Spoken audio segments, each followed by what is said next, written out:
lupa subscribe channel kita dulu. Halo teman-teman, pada kesempatan pada hari ini kita akan berkunjung ke Museum Timah Mentok, menelusuri tempat jelas timah serta sejarah Pulau Bangka.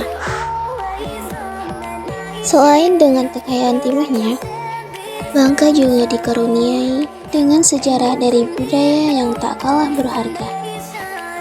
Di Museum Timah Mentok ini, kita diajak untuk mengenang akan sejarah timah, sejarah Bangka hingga perjuangan yang terjadi di tanah itu.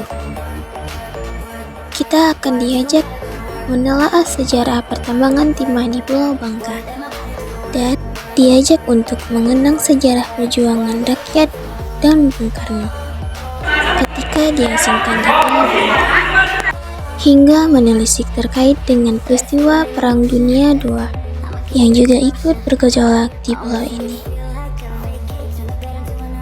Termasuk di dalamnya peristiwa mengenai Vivian Bowden dan Vivian Bullwinkle.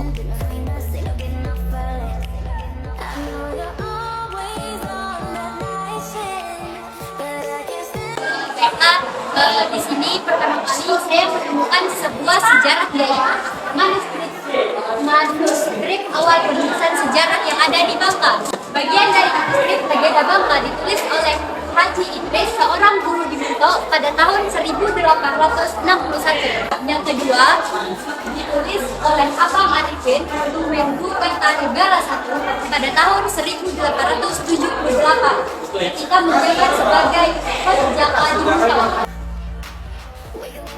Bagi teman-teman yang ingin menjelajahi lebih jauh tentang sejarah Bangka, timah, serta perjuangannya, Museum Timah Tanjung Mentok dapat dikunjungi pada hari-hari berikut.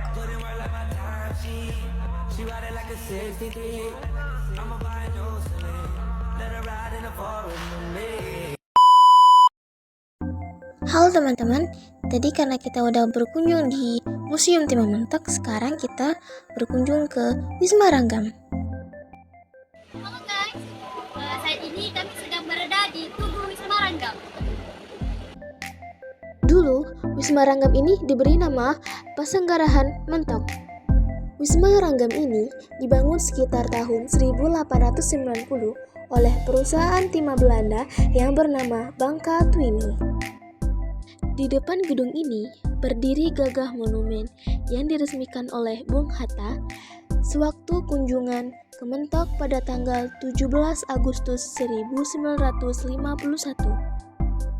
Wisma Ranggam ini sudah beberapa kali dialihfungsikan pada tahun 1949 sebagai tempat pengasingan 4 tokoh kemerdekaan Indonesia. Antara lain Bung Karno, Haji Agus Salim, Muhammad Rum, dan Ali Sutradijaya. Persenggarahan Mentok juga menjadi tempat perundingan antara Indonesia dan Belanda yang disebut dengan Perundingan Romrey Hotel Ras Indes. Perundingan tersebut dihadiri Komisi 3 negara yang terdiri dari wakil-wakil Australia, Belgia, dan Amerika.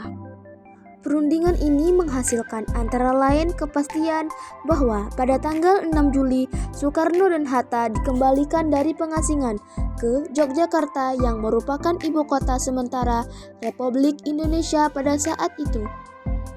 Pada tahun 1976 terjadi pergantian nama Persenggarahan menjadi Wisma Ranggam di bawah penguasaan PT Timah.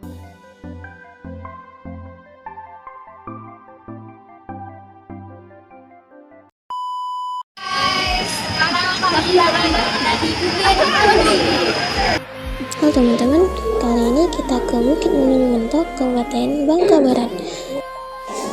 Ada beberapa tokoh bangsa yang diasingkan setelah agresi militer Belanda. Pada tahun 1949 diantaranya Soekarno, Hatta, Haji Agus Salim, Ahmad Rum, dan Sriwijaya. Mereka diasingkan di Pesarangkan Menumbing, lebih tepatnya Bukit Menumbing, dengan ketinggian 445 meter di atas permukaan laut.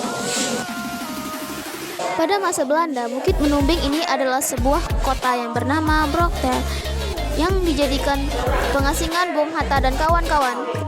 Di dalamnya terdapat ruang tamu, ruang kerja, dan tempat tidur berisi beberapa dokumentasi tentang Bung Karno. Terdapat juga mobil polos 8 tim 10 yang digunakan Soekarno dan rombongan tiba di Persanggrahan Menumbing.